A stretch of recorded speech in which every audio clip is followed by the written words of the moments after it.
Alright, so, Skull, salutations, and sup. My name is Harrison K. Hall, and come to you today to talk a little bit about the Vice.com article that's made such a huge dust up in the Heathen community.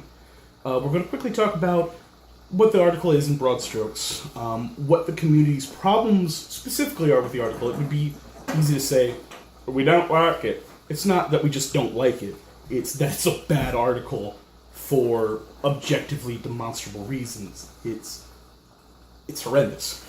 We're going to actually then talk about why it's not even doing the job it wants to do. Even if we give it all the benefits of the doubt, it's, what it's trying to do, it fails at. And then a brief little summary of what Heathens United Against Racism's response has been, a meme, and why this meme mentions Stephen McNallen, because the whole meme is, I am, insert name here, I am Heathen, Stephen McNallen doesn't speak for me.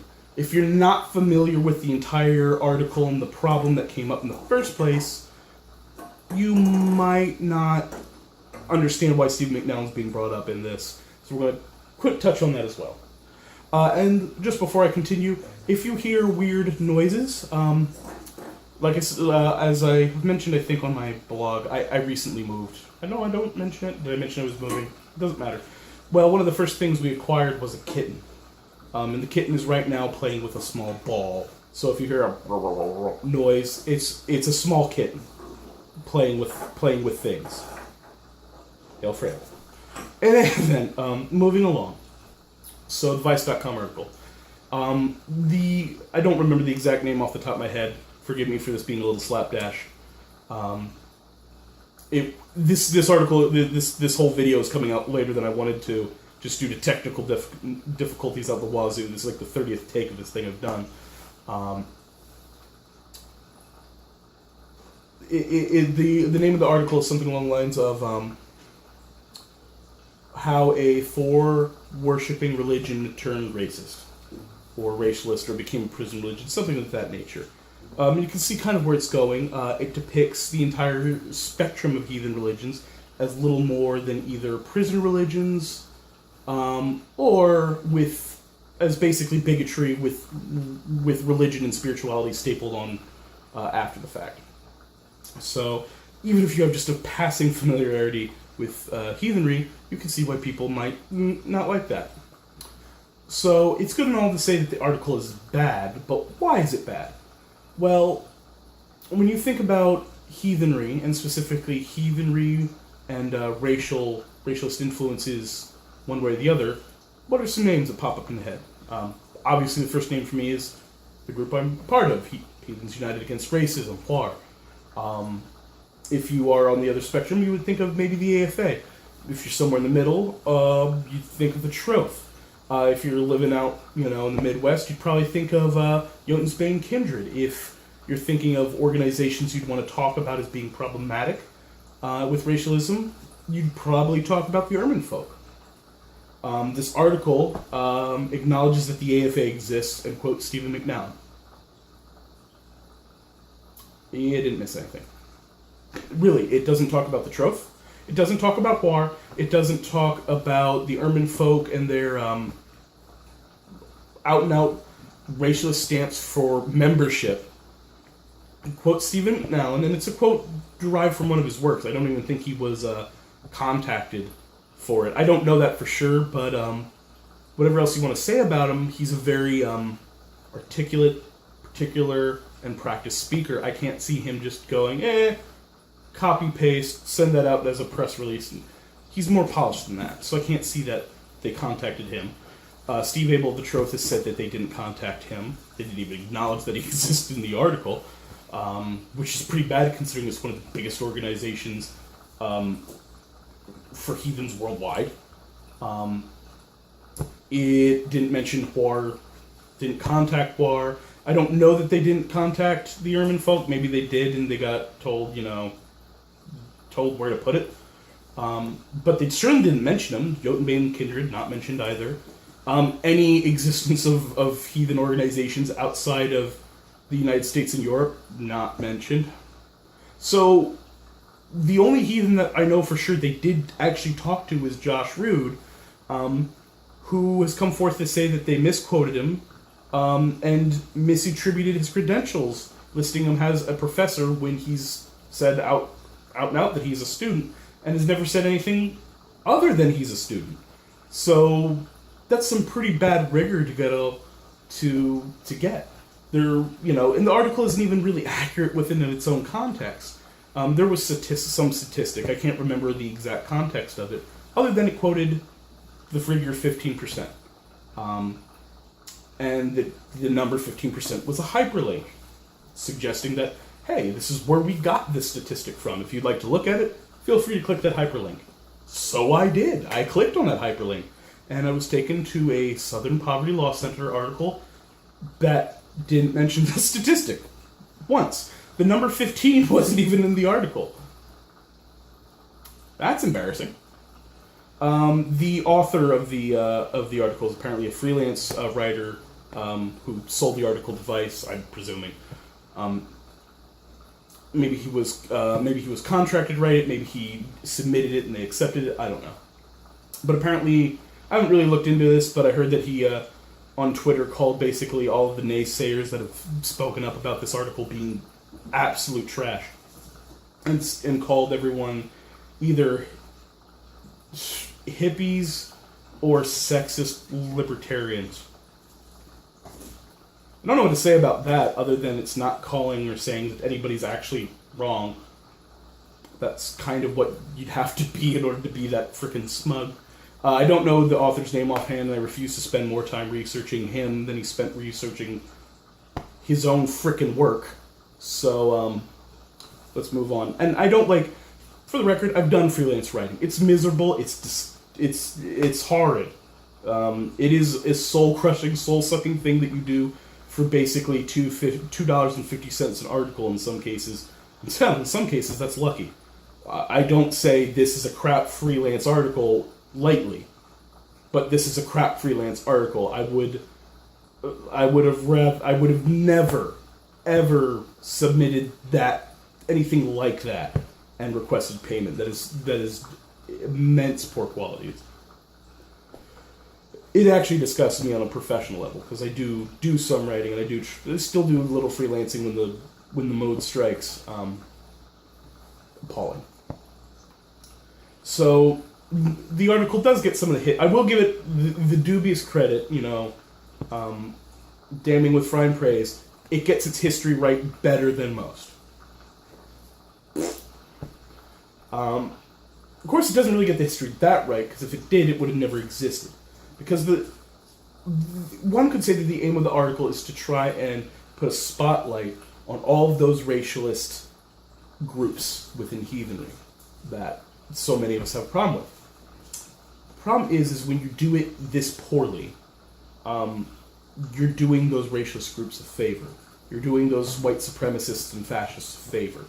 You are throwing the bigoted rabbit right into the briar patch. Because these groups are used to sort of finding philosophical outs and excuses and working the rhetoric to make them seem like the good guy. And they've been doing this since, World War II? Before that? This isn't a new thing. They've been doing this for a long, long time.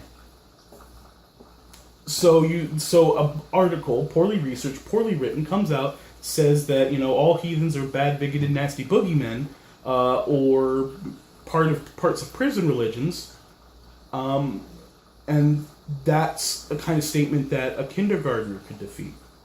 So it makes the entire body of people who claim issue with racial stances in heathenry look weaker for that even existing. It oversimplifies a very complex issue and actually does damage to the one thing that one might want to say about it that's trying to do right. So yeah, it doesn't do a good job of anything other than being words. So now one might wonder why we're talking about Stephen McNallen when we seek to toss this article aside, because Stephen McNallen didn't write it. I don't think he was contacted for it, as I said. Problem. It does use Stephen McNallen to speak for heathenry as a whole. And I don't, with all due respect, Stephen McNallen is always will be, and always has been, his own greatest advocate. There's nothing really inherently wrong with that. If you're a writer, you damn well better be your own biggest advocate, because no one else is going to be. But if you are a writer who is speaking for a large amount of people, you really have to be careful at how you do that self-promotion, and how you do that aggrandizement. Because it can quickly go from speaking for the AFA to speaking for heathens. If you look back, you might need to use the Internet Wayback Machine to find this, because I believe the website has changed since then. But his website used to say something to the effect of, I'm Stephen McNallen, and if you worship the German or Norse gods in America, you probably have me to thank for that. That and other statements have definitely made it so that Stephen McNallen sounds like he speaks for heathenry. And just last week, someone took him up on that offer. And it's not good for any of us. And here's the crux of it. Had this article, which it looks like nothing but clickbait, done even slight rigor and decided to really look for some dirt to abuse, they would have found some dirt to abuse. There's no meaningful reference, at least, to metagenetics, Wotan versus Tezcatlipoca, any of the collaborative work that McNallen has done with vocal white supremacists and fascists. The circles on anything covered in a Circle Ansu's article on him. There's this body of text just about him that could have really been used to slander all of us. And just a drop of it was enough to really give an article all of the fuel it wanted to make us all look like bigots. So when we're saying Steve McNallen doesn't speak for me, no one's just, randomly poking a stick in Steve McNallen's eye just for the childish giggle.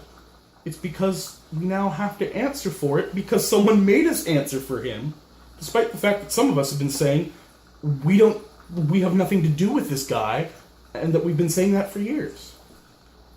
When criticism is directed to McNallen or the AFA or both, there's always this sort of sentiment of why do you bother? Why don't you work on your own stuff? Why is what someone else does such a big deal? And usually I'm about that.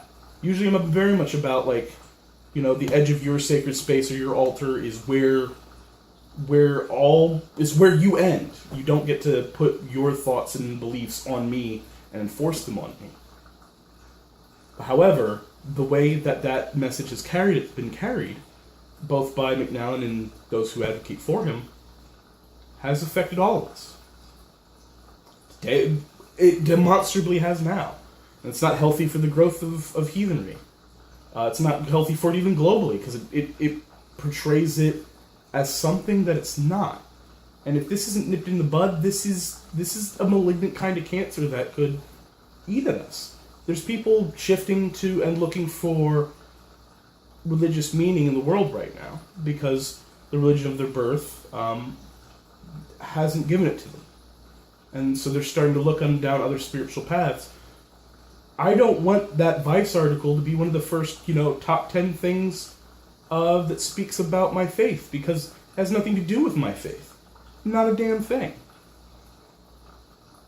But because of the quotes of a few, now the internet might say that it does. And that's a big problem. A lot of people like to say that heathenry does not, heathenry is not on the internet. I beg to differ because, you know what? I'm talking to you on the internet. Stephen McNallen, all of these things that I'm quoting, metagenetics, Wotan versus Tezcatlipoca, it's on the internet. All of Flora's writings is on the internet. All the Ermin folk bylaws are on the internet. Real heathenry might not live on the internet, but our blood definitely passes through it. Our lore and our knowledge and our wisdom. First place I found access to the Poetic and Prose Edda, sacredtext.net, on the internet. our faith's revival has the internet to thank for a lot.